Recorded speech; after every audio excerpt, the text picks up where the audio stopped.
Hello students, this is RP Singh. Welcome to this channel learn maths with RP Singh.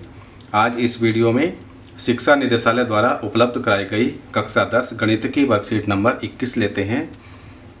इसका विषय है समरूप त्रिभुज। इनका परिचय इसमें गिवन है। दो आकृतियाँ या बहुभुज समरूप होते हैं यदि उनका आकार समान हो, लेकिन माप एक जैसा हो भी सकता है और नहीं भी। निम्न तस्वीरें समरूप हैं लेकिन माप में समान नहीं है। यहाँ पर ये दो तस्वीर दी हुई हैं। ये दोनों तस्वीरें समरूप हैं। इनका आकार एक सा है लेकिन इनका माप, इनका मेजरमेंट अलग अलग है। इसे त्रिभुज के एक उदाहरण से समझते हैं। हम जानते हैं कि त्रिभुज एक बंद आकृति है जिसमें 3 भुजाएं और 3 कोण हैं। दो त्रिभुज सर्वाक्षम होते हैं यदि उनके सभी संगत कोण और संगत भुजाएं समान हो, जैसा आकृति में दिखाया गया है। यहाँ पर ये दो त्रिभुज दिए हुए हैं। इसमें 3 भुजाएं 3 कोण होते हैं हर एक त्रिभुज में।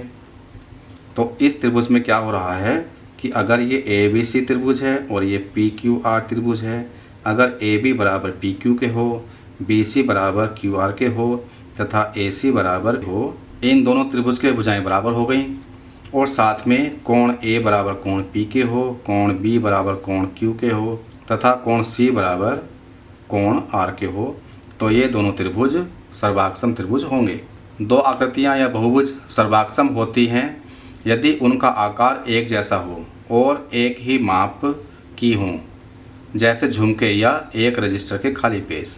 जैसे कि यहाँ पर ये झुमके बनाए हुए हैं, इनका आकार एक सा है, इनकी माप भी एक सी है, तो ये दोनों सर्वाक्षम हैं। पेपर के पेज ये भी एक से होते हैं, एक ही रजिस्टर के खाली पेज हैं, ये भी एक से हैं, ये भी सर्वाक्षम है। दो समरूप त्रिभुजों की संगत भुजाएं समानुपाती होती हैं और संगत कोणों के मान समान होते हैं। ये दो त्रिभुज हैं, ये समरूप त्रिभुज हैं। ये सर्वाक्षम नहीं है क्योंकि इनकी भुजाओं की माप अलग अलग हैं।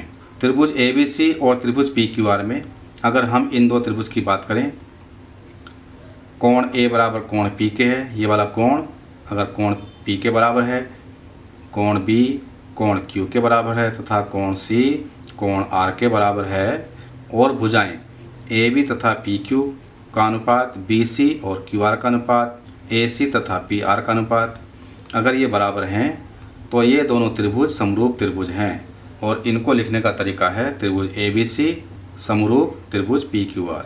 ये जो चिन्ह है ये समरूप को दर्शाता है।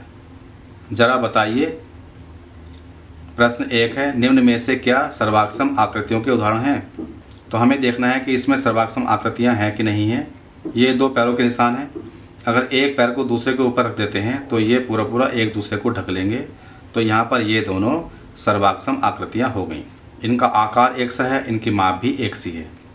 यहाँ दो बटरफ्लाई हैं, दो तितलियाँ हैं। इनका आकार तो एक सा है लेकिन इनकी माप अलग अलग है, इसलिए ये दोनों समरूप हैं। यहाँ पर पिरामिड बने हुए हैं, इनका आकार एक सा है लेकिन माप अलग अलग है, इसलिए ये भी समरूप हैं। और इसी तरह से ये दो चिड़िया ये भी समरूप हैं, सर्वाक्षम नहीं हैं। तो केवल यहाँ पर ये दो पैर सर्वाक्षम आकृतियों के हैं। प्रश्न 2, निम्न में से समरूप षटभुज पहचानिए। इसमें देखना हमें कौन कौन समरूप हैं। तो समरूप का मतलब एक से आकार के हों, माप अलग अलग हो सकती हैं लेकिन उनकी भुजाएं अनुपात में होनी चाहिए।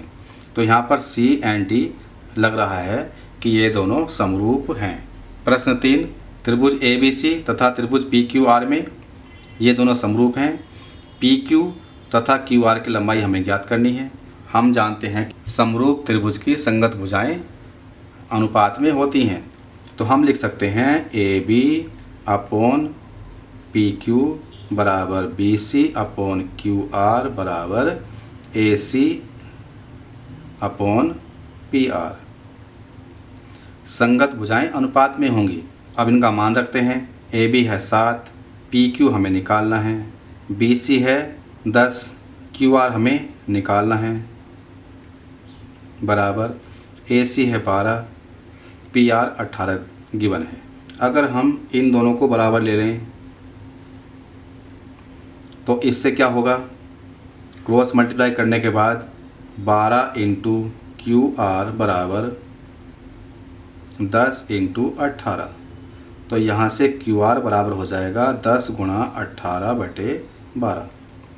6 दूनी 12, 6 तिया 18, 2 से काटेंगे ये 5 आ जाएगा। तो क्यू आर बराबर आ गया 15। इस तरह से हमने क्यू आर निकाल लिया। अब हम 7 बटे पी क्यू बराबर 12 बटे 18 ले सकते हैं, क्योंकि ये तीनों बराबर हैं। 12 बटे 18, तो यहाँ से क्रॉस मल्टीप्लाई करके पी क्यू बराबर हो जाएगा 7 गुणा 18 बटे 12।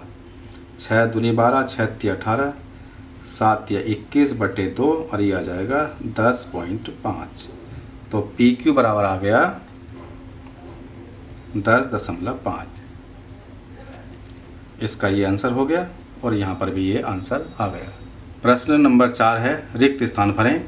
इसका पहला पार्ट है सभी वृत्त समरूप होते हैं और समान त्रिज्या वाले वृत्त सर्वाक्षम होते हैं। ये वृत्त, ये वृत्त, ये वृत्त, ये सब सर्कल समरूप हैं।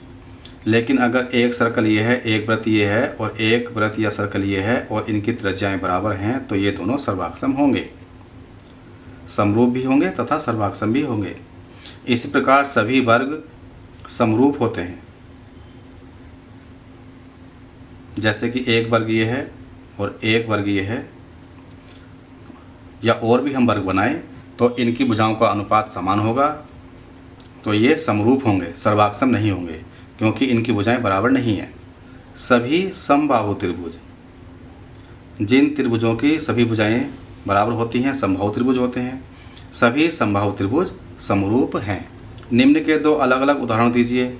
ए पार्ट समरूप आकृतियाँ, तो हमने देखा यहाँ पर ये समरूप आकृति है, ये समरूप आकृति है, ये समरूप आकृति है। यहाँ पर ये दो त्रिभुज बने हुए हैं, ये भी समरूप हैं, तो ये समरूप के उदाहरण हो गए। सर्वाक्षम आकृतियाँ, सर्वाक्षम आकृति में जैसे कि ये दो आकृति हैं, ये सर्वाक्षम हैं। और अगर हम त्रिभुज की बात करें, अगर ये त्रिभुज है और ये त्रिभुज है, ये भुजा इसके बराबर, ये भुजा इसके बराबर तथा ये भुजा इसके बराबर हो, तो ये दोनों त्रिभुज भी सर्वाक्षम होंगे। तो इस तरह से हमने इस वर्कशीट को समझ लिया है। ये वर्कशीट पूरी हो चुकी है। अगर ये वीडियो आपको अच्छी लगी हो तो इसको लाइक करें, शेयर करें, चैनल को सब्सक्राइब करके बेल आइकन प्रेस कर लें, जिससे कि आगे आने वाले सभी वीडियोज़ के नोटिफिकेशंस आपके पास पहुंच सकें। Thank you, thanks for watching this video.